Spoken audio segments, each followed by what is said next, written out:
siang hari ini kita bersama Bapak Andi Hardianto.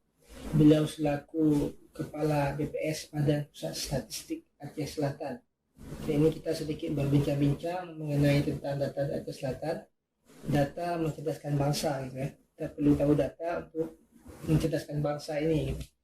Mungkin ini topiknya mungkin kita wilayah Kuraya, tapi nanti bisa kita gabungkan dengan Aceh Selatan. Mencerdaskan Kuraya otomatis juga mencerdaskan Aceh Selatan. Gitu.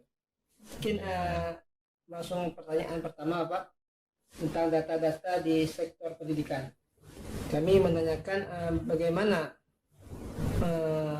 mencerdaskan Kuraya berdasarkan data yang ada.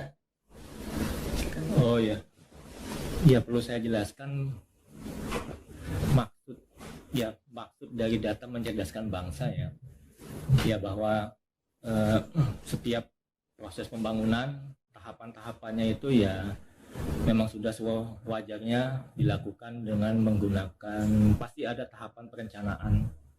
Ya dalam salah satu tahapan perencanaan itu ya pasti membutuhkan data-data. Tidak mungkin perencanaan itu hanya berdasarkan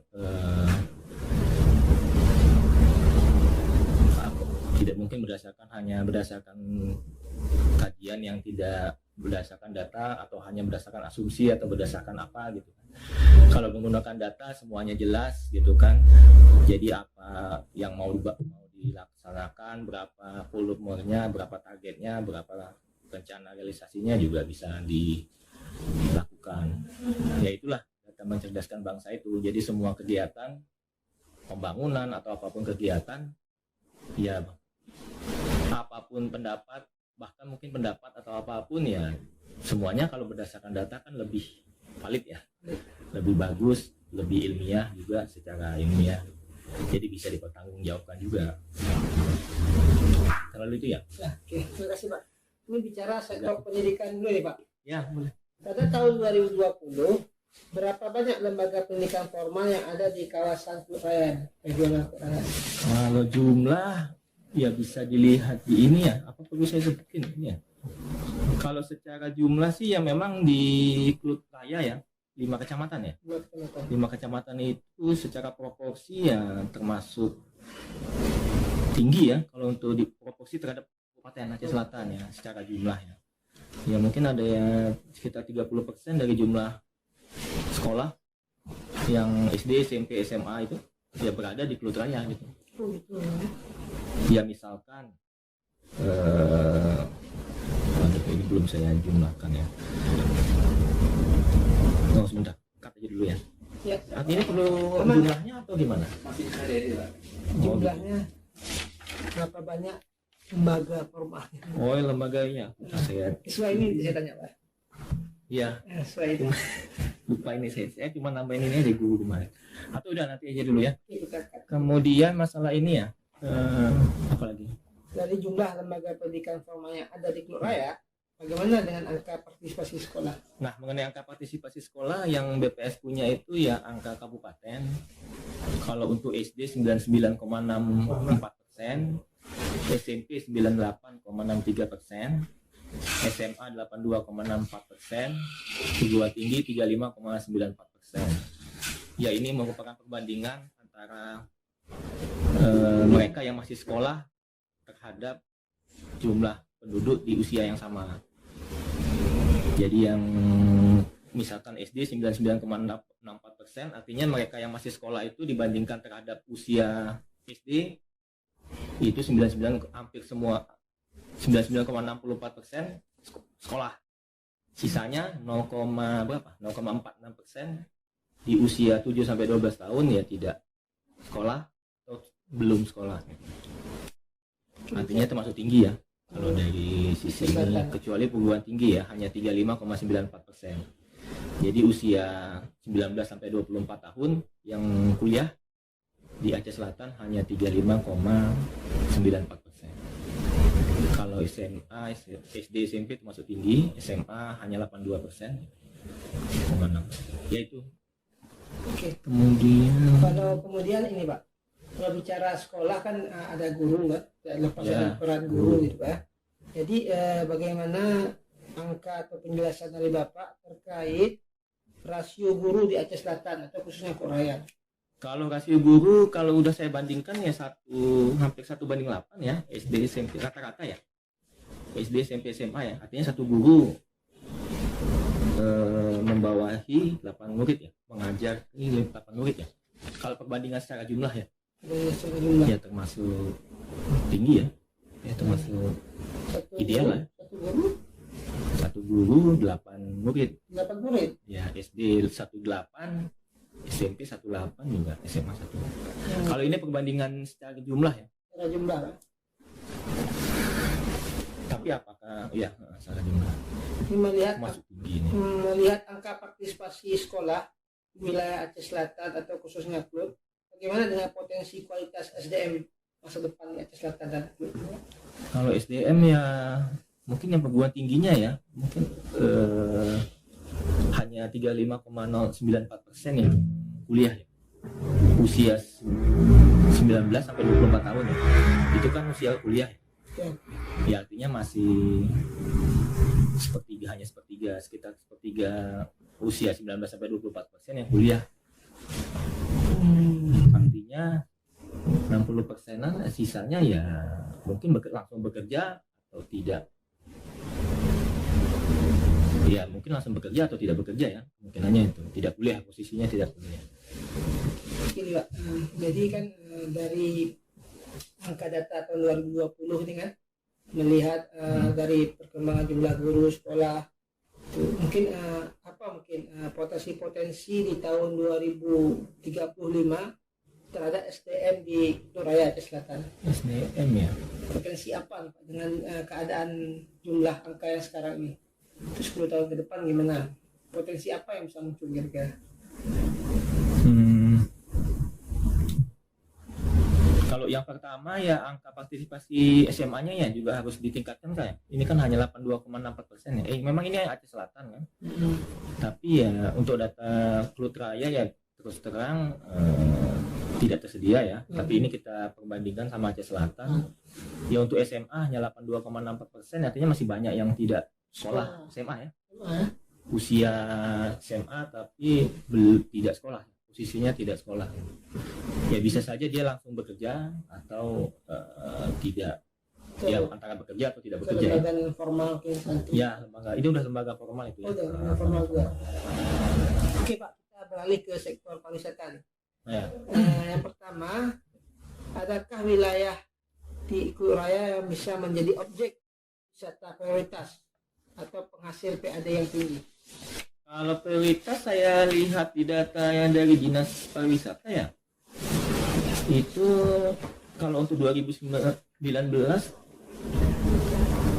dari jumlah kunjungan, yaitu termasuk yang paling tinggi ya hutan TNGL itu ya. Oh, TNGL itu ya.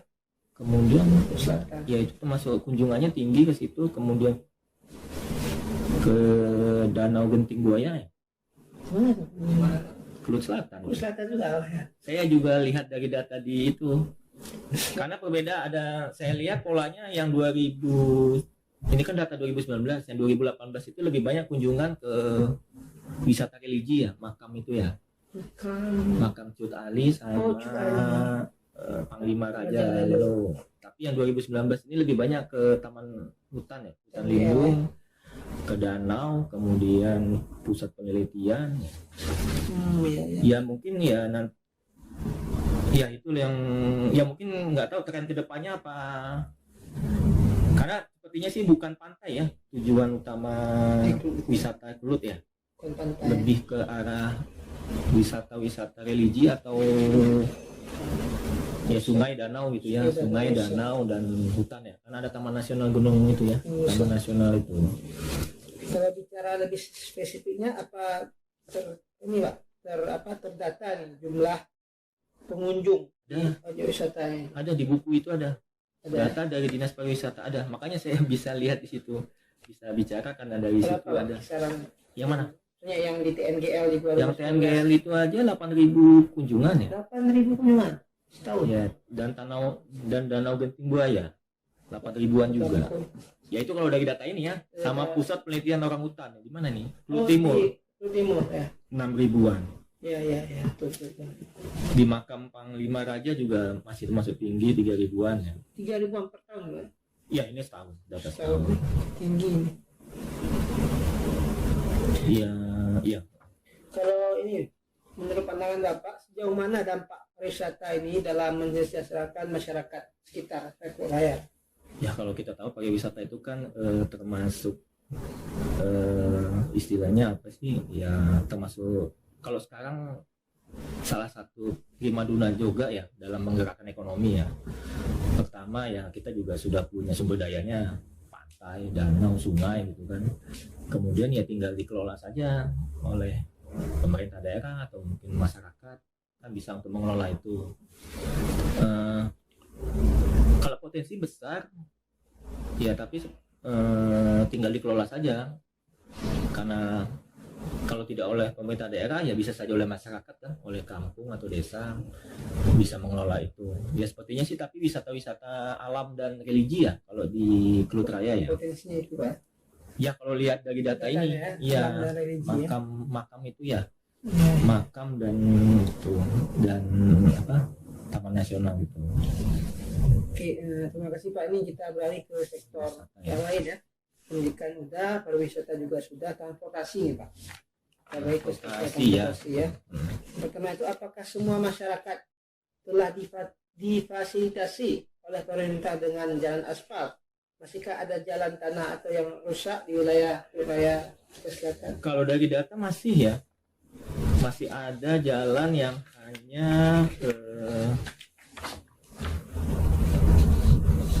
masih banyak jalan, masih ada jalan, bukan banyak ya, masih ada jalan yang tidak diaspal atau statusnya bukan diaspal ya. Kerikil gitu ya. Iya, tidak diaspal ini artinya mungkin tinggal aspal saja ya yang belum, dan juga ada statusnya masih tanah mungkin ya. Ya itu kalau ini, kemudian panjang jalan melalui kecamatan juga masih ada yang dalam kondisi rusak, masih cukup, datanya juga masih ada 2019. Ya. Saya matiin aja dulu ya. Itu dia.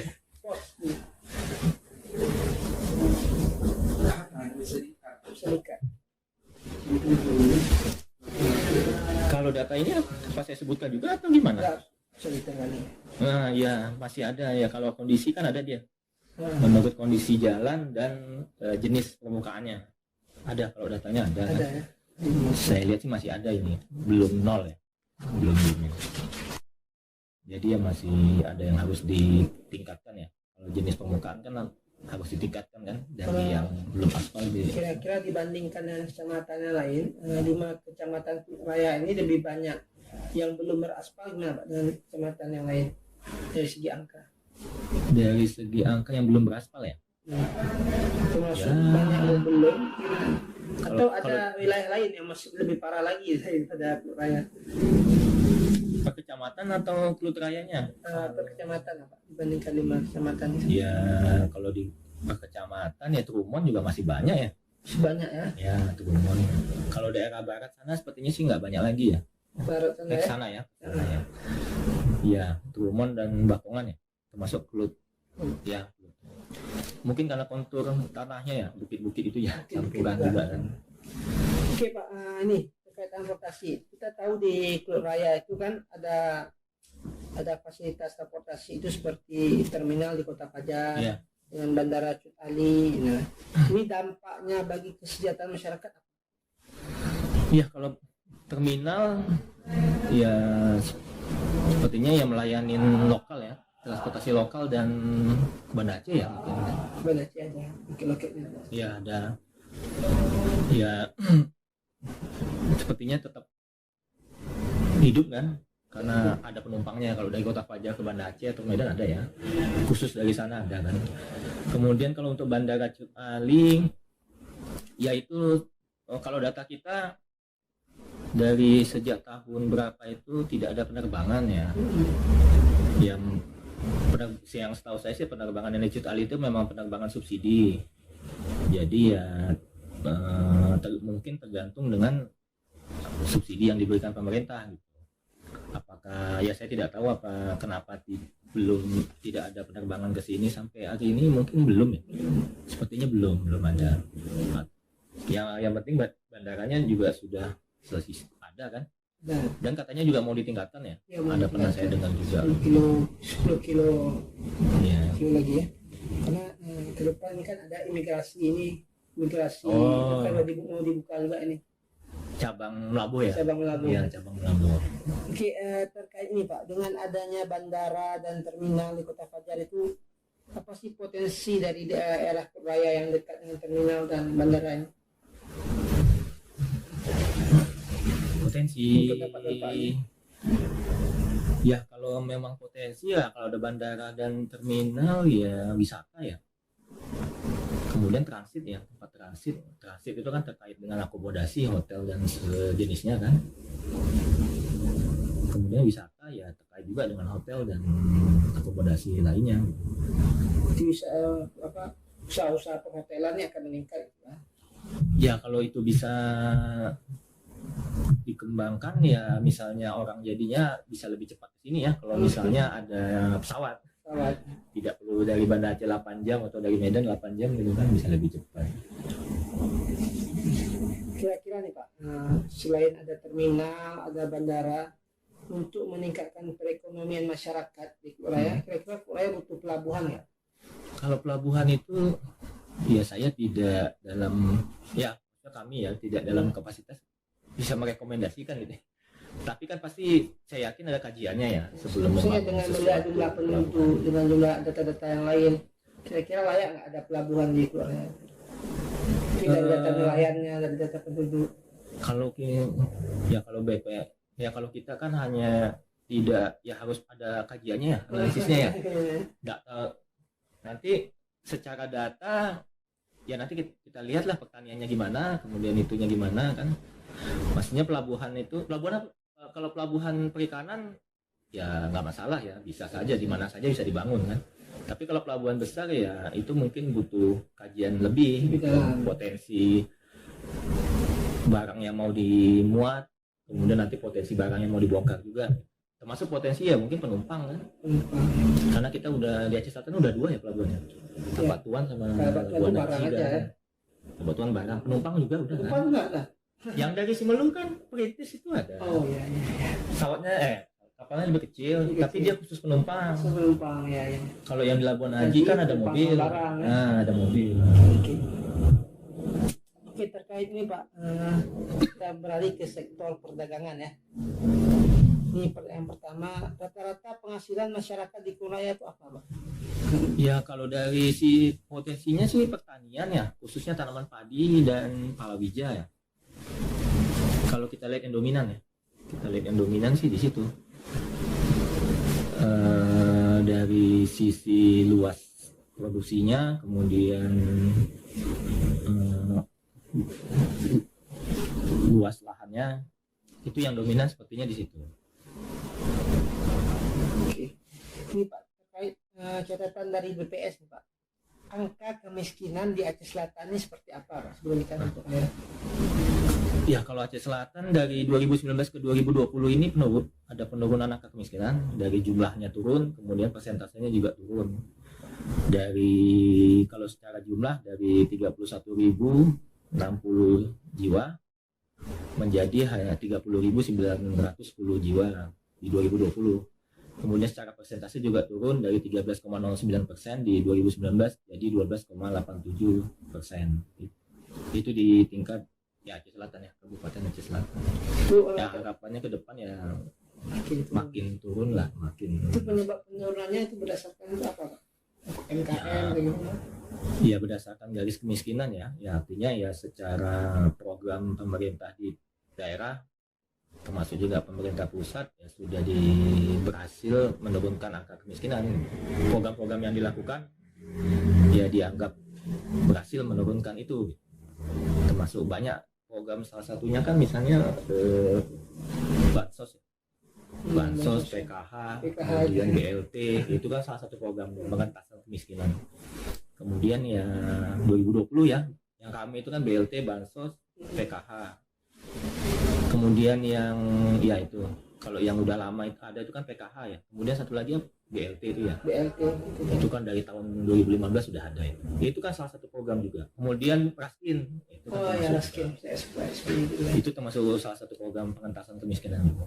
Oke, selain itu kan, selain program pengentasan kemiskinan yang produktif itu Pak ya, kalau untuk wilayah Kulit Raya ini usaha UMKM-nya apa yang menonjol atau berapa jumlah angka sekarang? Itu saya cari Itu Aceh Selatan lah datanya, saya cari nggak tersedia ya yang Aceh Selatannya UMKM ya. UMKM-nya usaha kecil menengah ya. Iya belum. Saya cari-cari di buku juga nggak ada. Nggak ada lah ya. Iya. Itu kan maksudnya ya apakah perdagangan industri gitu ya? Iya. Berapa jumlah pedagang kaki lima itu ya? Oh iya, dan kalau kami ya terus terang aja nggak sampai ke situ sih kalau pendataan terus terang aja ya. Gampang juga. Lebih ke ya nanti.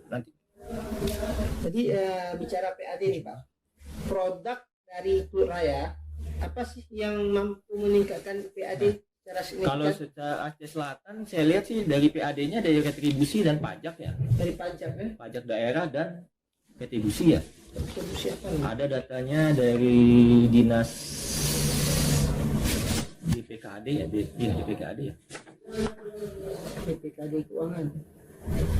Dan keuangan Badan Pengelola BPKAD ya. Kalau dari pajak untuk Aceh Selatan yang dominan restoran ya, termasuk rumah makan ya, penerangan jalan umum dan pajak ini mineral bukan logam. Ini artinya galian ya, termasuk galian ya, galian C dan sejenisnya ya. Kalau untuk retribusi yang dominan ya pelayanan kesehatan dan usaha tanah bangunan ya, dari IMB itu ya mungkin. Oh, IMB itu ya. Dari apa Pak? IBB. Nah, itu IBB itu. Nah itu ya kita nggak punya ya, ini angka kabupaten ya, karena kita tidak punya sampai angka kecamatan enggak. Tidak kita minta ke ini, tidak kita sajikan ya, makanya tidak kita minta ke BPKD ya, BPKD kan. Iya. Ini berarti kalau dari Kulit Raya nggak terdeteksi apa PAD Kulit Raya? Ya, harus kita ini lagi ya, minta data khusus tentang Kulit Raya gitu ke mana? BPKD ya. Ya.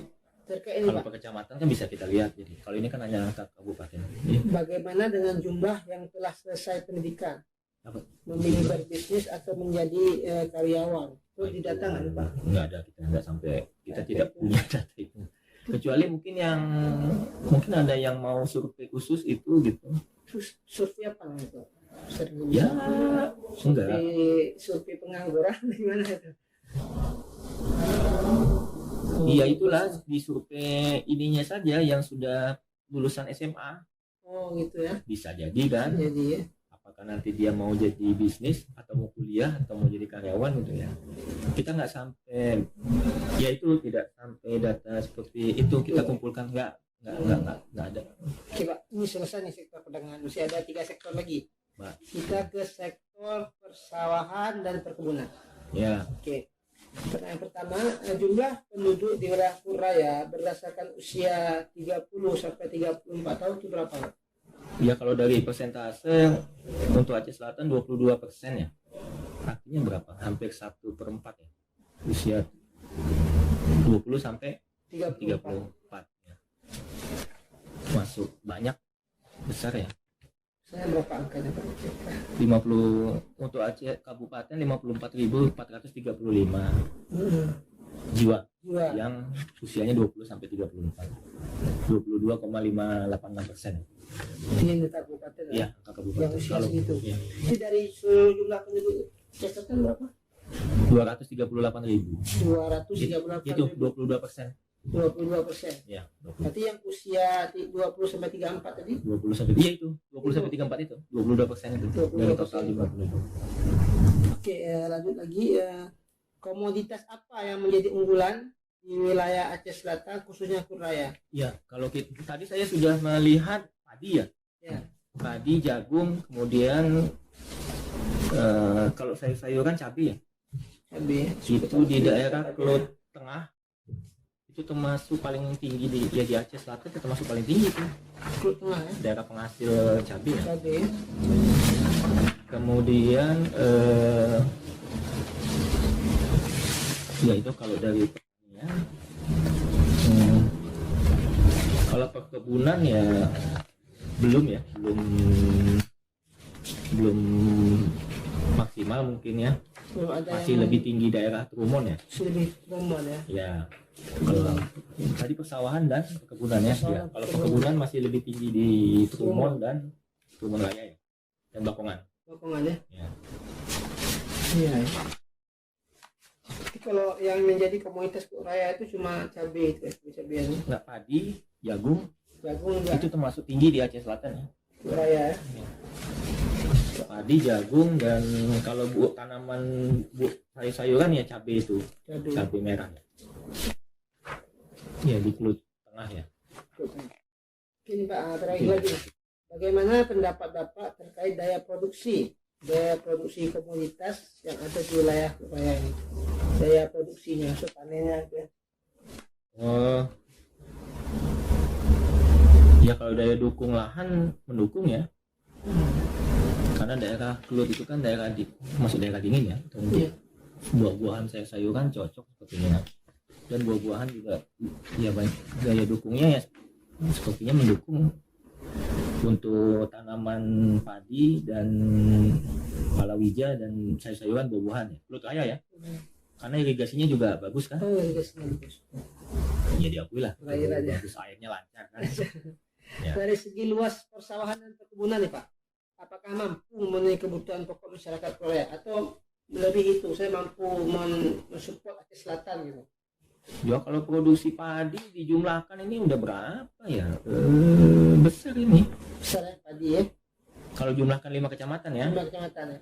Ya imbang-imbang dengan Tapak Tuan ke sana lah ya. Oh lebih malah. Apalagi ini Pasir Raja yang dominan ini kan produksi padinya kan. Sampai 4.000 ton 1 tahun. Di Kelut Timur juga ya. Ya, Kelut Timur, Pasir Raja dan Kelut Utara ya, itu yang tinggi-tinggi ya. Ya ini yang dominan di Aceh Selatan ya Kelut Raya ini kalau padi. Kalau padi ya. Iya, ini yang dominan ini. Daerah sana Labuan Haji malah hanya ini. Ya. Ini yang Kelut Utara ya, yang dominan ya, 12.000 ton ya. Besar ini. Besar. Oke Pak, terkait ini Pak. Artinya mungkin secara kebutuhan masyarakatnya udah lebih ya. Udah lebih. Ya harus diekspor tempat lain ya. Ini terkait nih Pak. Pembangunan perumahan di lahan persawahan dan perkebunan telah meluas yang disebabkan oleh bertambahnya jumlah penduduk. Bagaimana kondisi lahan tersebut di masa depan Pak? Ya itulah yang jadi kekhawatiran kan, perubahan alih fungsi lahan dari lahan persawahan produktif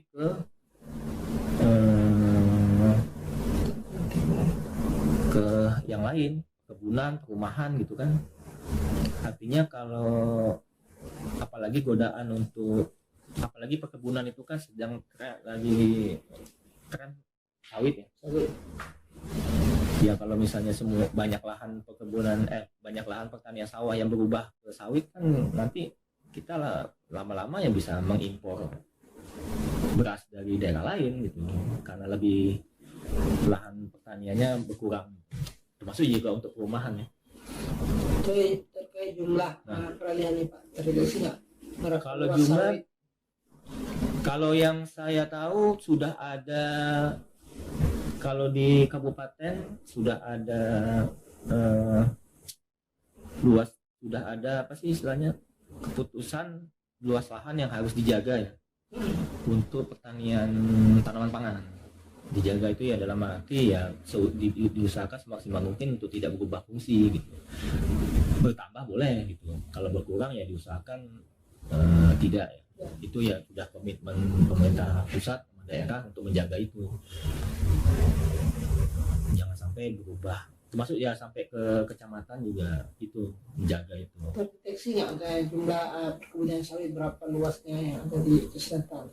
Kalau yang saya tahu sih yang padi sawah ya, tanah sawah dia sudah dipetakan daerah-daerah daerah-daerah yang ada lahan pertanian padinya itu sudah ditandain lah, sudah dihitung luasnya sekitar 7.200 hektar seluruh Aceh Selatan. 7.200 hektar. Ya, satu kabupaten ya. Satu kabupaten. Ya itu yang saya bilang dijaga itu, ya sudah harus dipertahankan, jangan sampai berkurang. Tapi kalau perkebunan ya sebenarnya bisa ya, mungkin ada ya kalau di BPN atau di Agraria mungkin ada. Tapi saya belum pernah lihat. Karena kan kalau dari satelit itu dia memetakannya, dia tinggal foto, kemudian dia tandakan daerah itu yang warna-warna ini itu artinya lahan sawah gitu. Dia kan tinggal tandain aja. Nah nanti bisa ketahuan luasnya, daerahnya juga di mana saja juga bisa ketahuan. Jadi kalau perkebunan saya belum lihat. Kalau yang sudah yang saya pernah tahu itu di pertanian tanaman pangan. Kalau perkebunan pun Trumon dan Bakongan ya. Sementara pertanian tanaman pangan lebih dominan di Klut Raya dan Barat ya. Tapak Tuan sampai Labuan Haji ya. Ini sedikit ini Pak, pertanyaan investigasi. Kalau penguasaan lahan ini dikuasai oleh masyarakat Aceh Selatan, ada pengusaha-pengusaha dari luar Aceh Selatan? Oh nggak punya datanya, bukan data deteksi. nggak sampai ke situ. Ya kalau mungkin ada instansi lain yang punya data kepemilikan ya, itu kan data kepemilikan. Kami nggak pernah ngumpulin data itu juga. Di instansi lain mungkin. Ya. Kita nggak pernah sampai ke situ. Oke, ini dua sektor lagi Pak. Kita balik ke sektor sungai. Ini pertanyaannya. Ya. Pertama, setinggi apa dampak keberadaan sungai di wilayah Aceh Selatan atau khususnya Klut Raya dalam mensejahterakan masyarakat? Ya sungai, ya di Klut Raya ya sungai termasuk salah satu, termasuk besar kan, lebar besar. Ya pertama untuk sumber irigasi, kemudian juga sumber perikanan tangkap itu, kemudian 3 ya sumber wisata juga, pariwisata bisa juga kan. 3 itu aja udah bisa banyak berdampak terhadap masyarakat, tinggal dikelola saja. Ya ini Pak, di Klut Raya kan memiliki berbagai jenis ikan, misalnya ikan keling, gemuk, situ dan lainnya. Apakah berpotensi mensejahterakan masyarakat? Ya jelas. Tapi yang setahu saya ya selama ini hanya tangkap ya. Tangkap. Ya kalau bisa dibudidayakan kan justru lebih bagus kan. Ya mungkin dengan bikin karamba di pinggir sungai atau gimana caranya lah. Atau bikin kolam yang airnya mengalir gitu, mungkin bisa secara ini untuk dibudidayakan. Kalau ditangkap kan lama-lama habis ya. Iya. Lama-lama habis punah.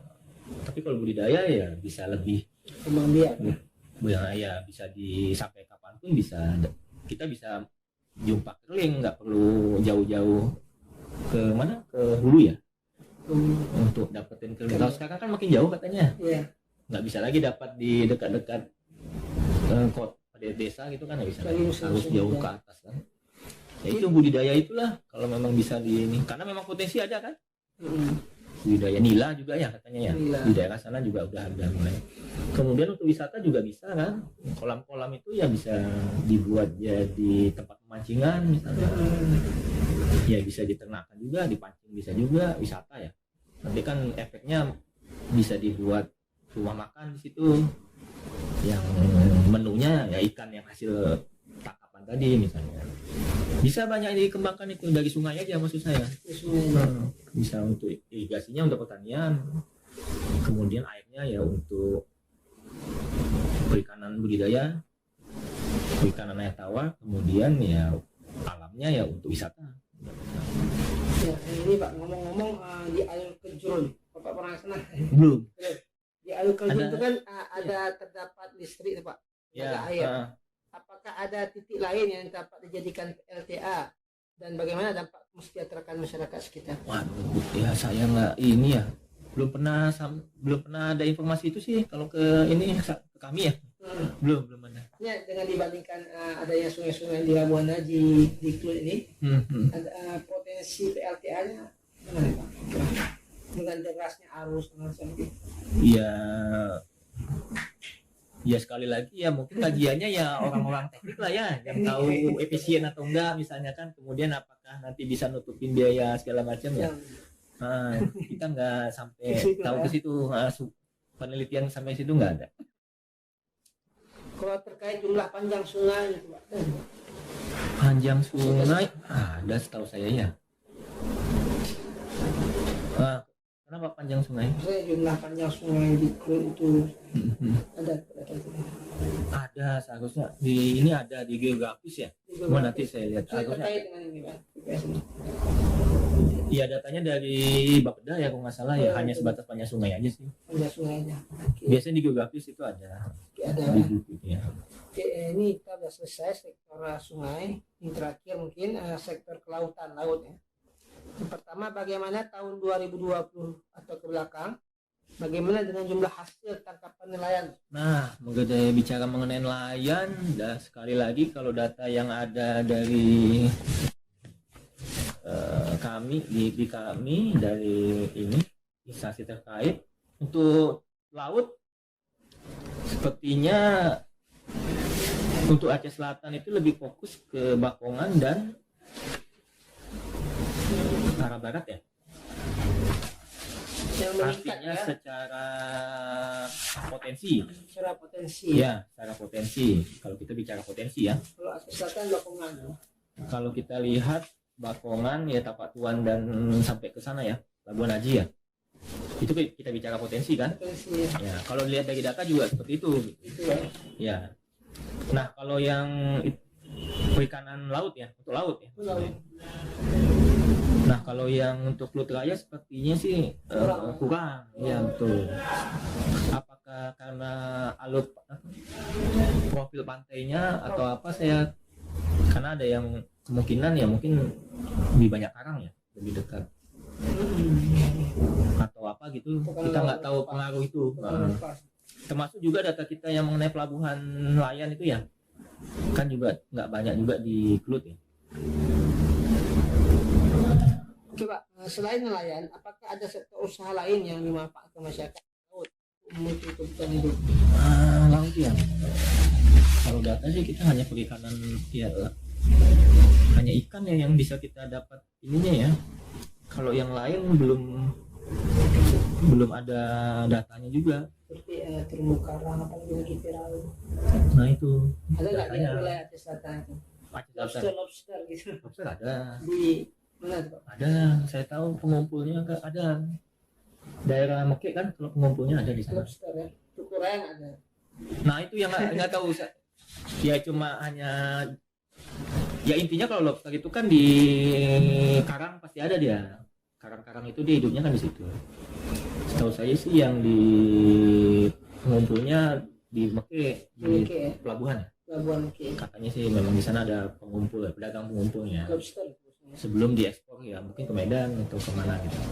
Tapi apakah itu sumbernya dari mana, apakah dari Klud Raya atau dari mana, nah itu datanya nggak tahu ya. Ada Pengumpulnya di Mekek ya.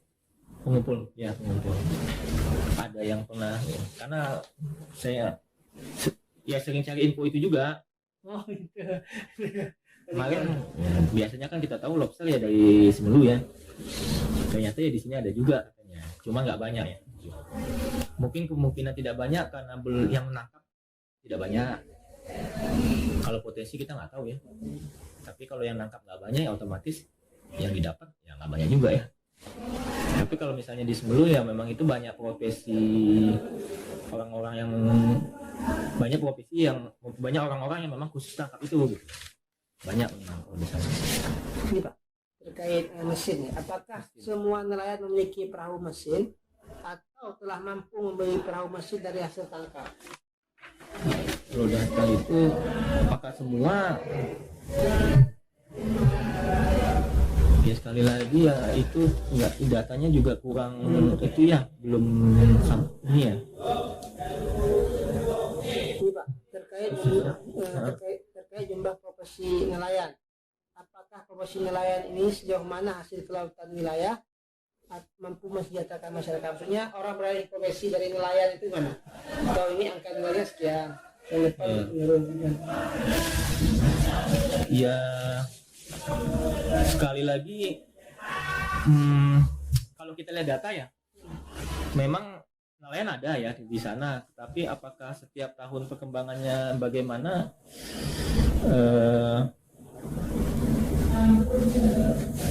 Kita harus bandingkan dengan sebelumnya ya, dengan tahun sebelumnya. Tapi kalau kita lihat potensi, sepertinya tidak sebanyak kecamatan lain di Aceh Selatan.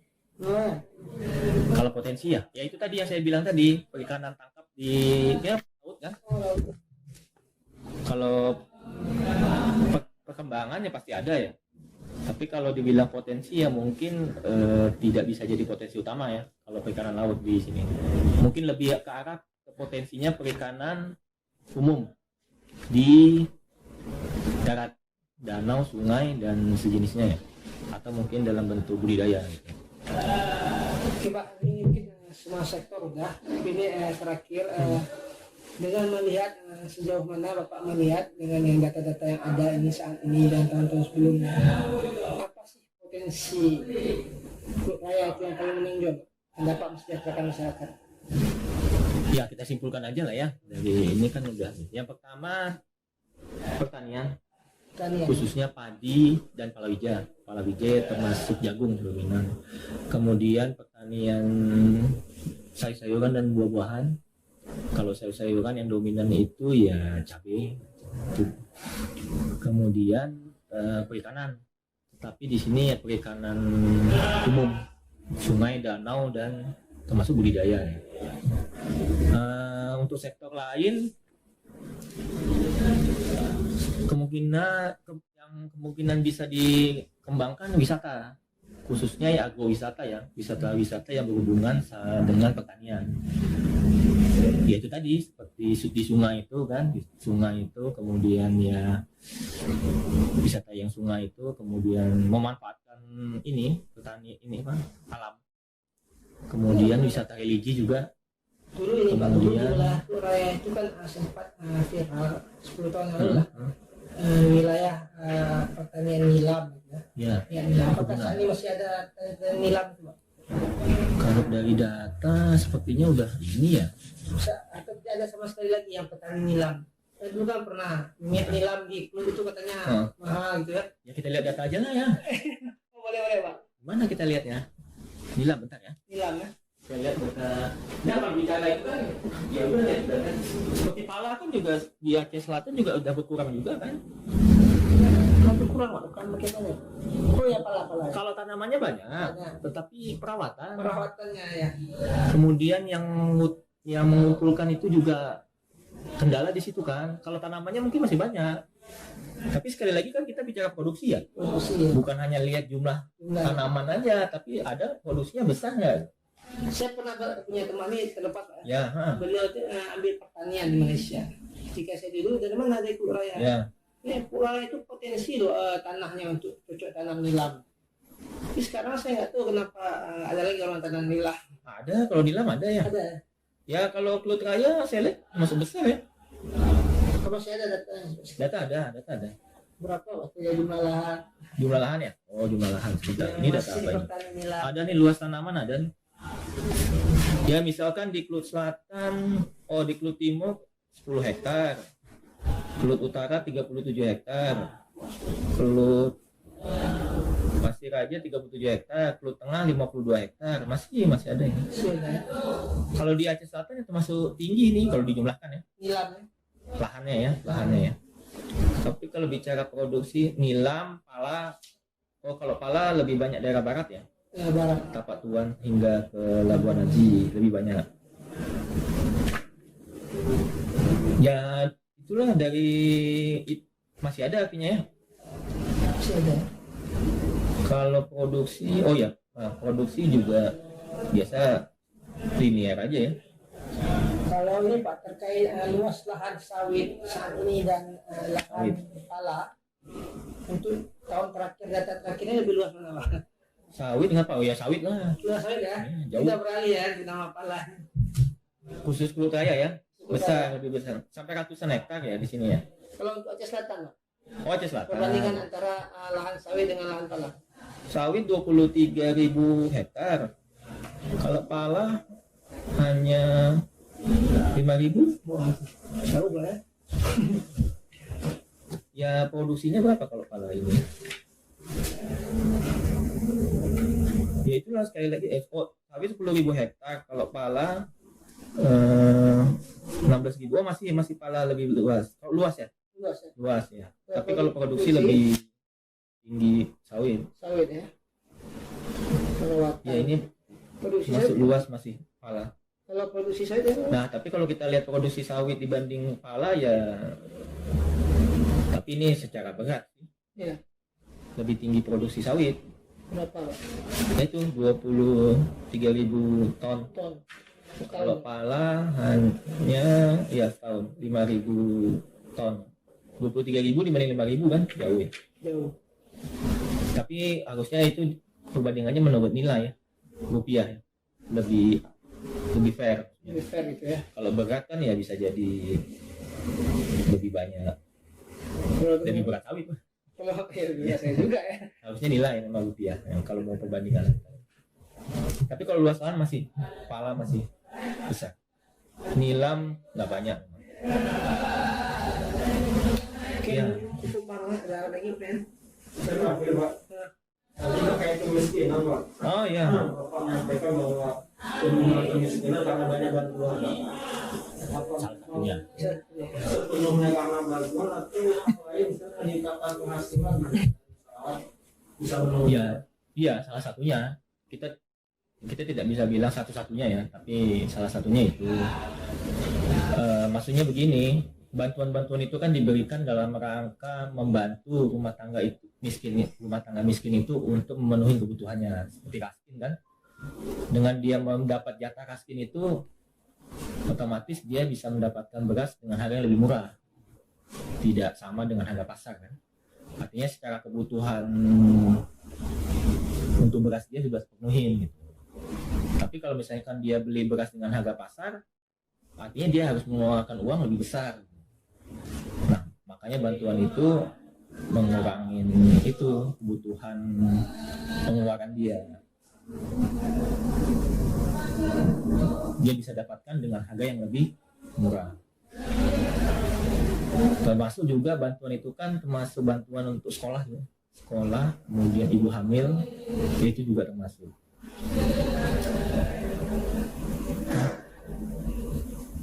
Artinya kalau tidak dibantu, kalau misal membayangkannya ya begini, kalau misalkan dia tidak dibantu, Raskin tidak dibantu uang sekolah, uang mungkin selama dia hamil itu, artinya dia sangat-sangat tidak ya, bisa kita sebut hampir tidak bisa memenuhi itu kan. Kalau tidak dibantu, dia bisa beli beras paling hanya, kalau dibantu dia bisa dapat 5 kilo karena harganya lebih murah kan. Tapi kalau tidak dibantu dia hanya bisa dapat mungkin 1 kilo gitu.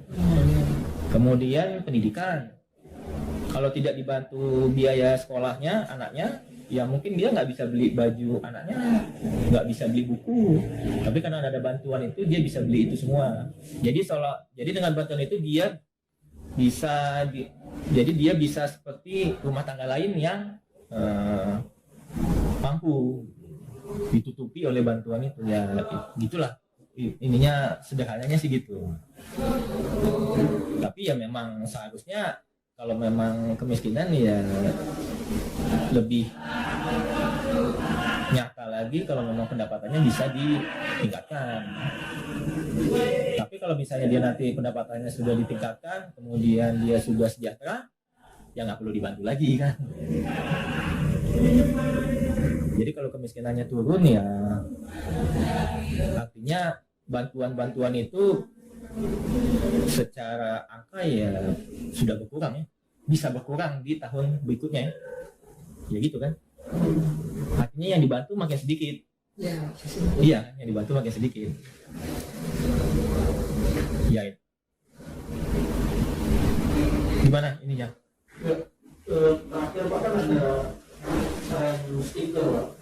Oh, stiker itu. Itu Ya. karena ada stiker. Apakah itu juga berdampak ke data Pak? Yang miskin malah nggak jadi miskin karena stiker.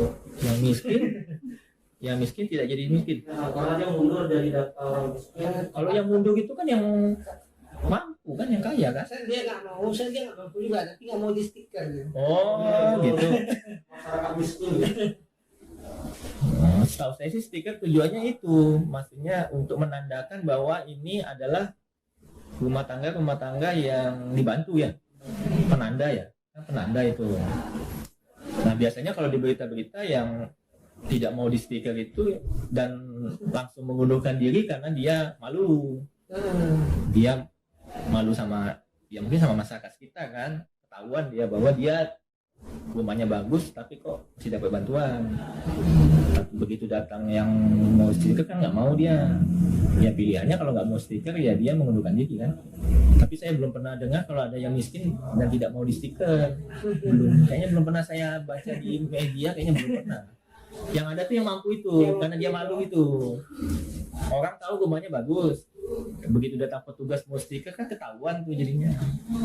Biasanya gitu kejadiannya ya. Di banyak tempat saya yakin sebenarnya sih ya itu tujuan stiker kayak itu sebenarnya penanda itu. Nah, itu. Oke, mungkin ini terakhir dari saya Pak. Kembali ke tema awal ketika datang mencerdaskan bangsa. Oke Bapak, selama ini melihat angka-angka dengan angka ini ya, apa sih yang menjadi ancaman dengan Aceh Selatan dengan menurunnya angka di satu bidang apa? Memiliki keresahan lah.